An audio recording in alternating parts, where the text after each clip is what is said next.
नमस्कार, सुप्रियाज किचनमध्ये तुम्हा सर्वांचं पुन्हा एकदा मनापासून स्वागत आहे.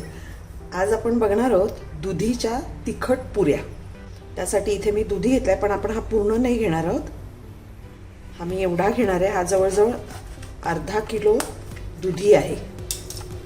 आता हा आपल्याला किसून घ्यायचा आहे. त्याचं साल काढून घ्यायचं आणि किसून घ्यायचं आहे. हा आता आधी आपण सोलून घ्यायचं आहे आणि मग किसायचं आहे. हे बघा, आता दुधी सोलून झालेला आहे. हा किसून घेऊया. हा बघा, इथे दुधी आपला किसून झालेला आहे.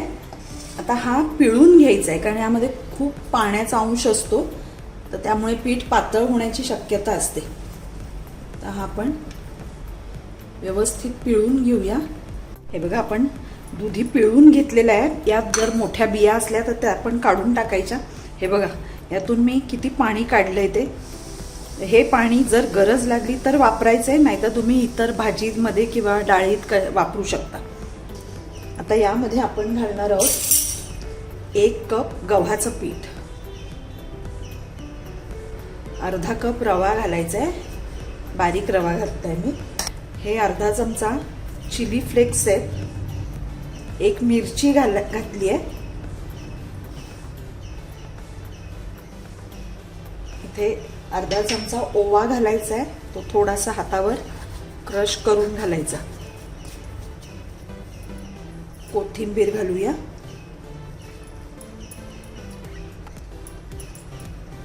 यात तुम्ही हवं तर तिखट सुद्धा घालू शकता. यात मी थोडंसं तिखट घालणार आहे, अगदी थोडं.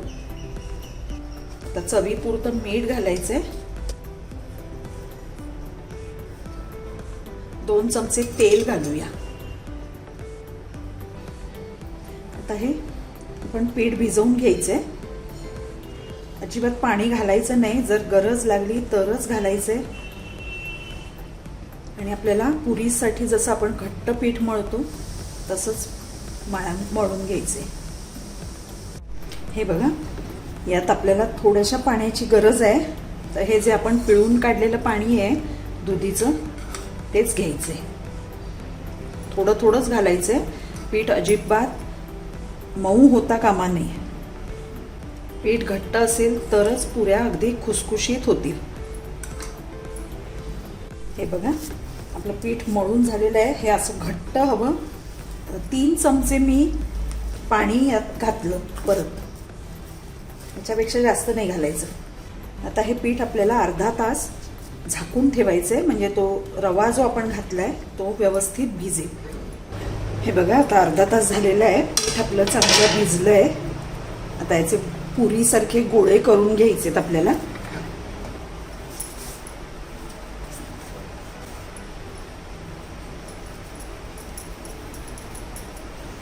हे एवढे गोळे करायचे. आपले गोळे करून झालेले आहेत. आता आपण पुऱ्या करायला घ्यायच्यात. याला तुम्हाला पीठ हवं असलं तर पीठ सुद्धा लावू शकता. अशाच लाटल्या तरी चालतील किंवा तेलही लावू शकता. मी इथे पीठ घेतलंय.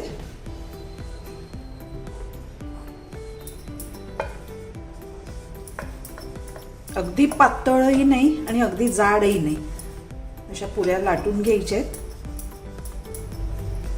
हे बघा, या अगदी साईडनी ह्याच्या कडा फाटण्याची शक्यता असते, कारण दुधी आहे घातलेला.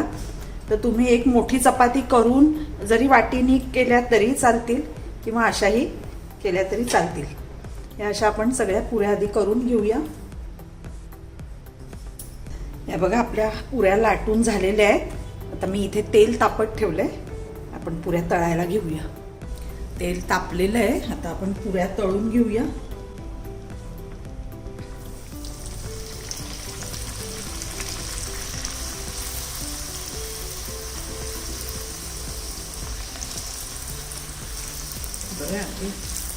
पुरी आपली छान फुगलेली आहे. या पुऱ्या टेस्टी तर लागतातच, त्याचबरोबर अतिशय पौष्टिकही आहेत.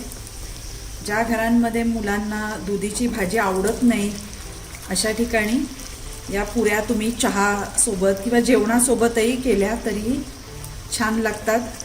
प्रवासात न्यायलाही अतिशय सुंदर आहेत. 4 ते 5 दिवस अगदी चांगल्या टिकतात. काढून घेऊया. असा थोडासा गोल्डन कलर येईपर्यंत तळून घ्यायचे आहेत.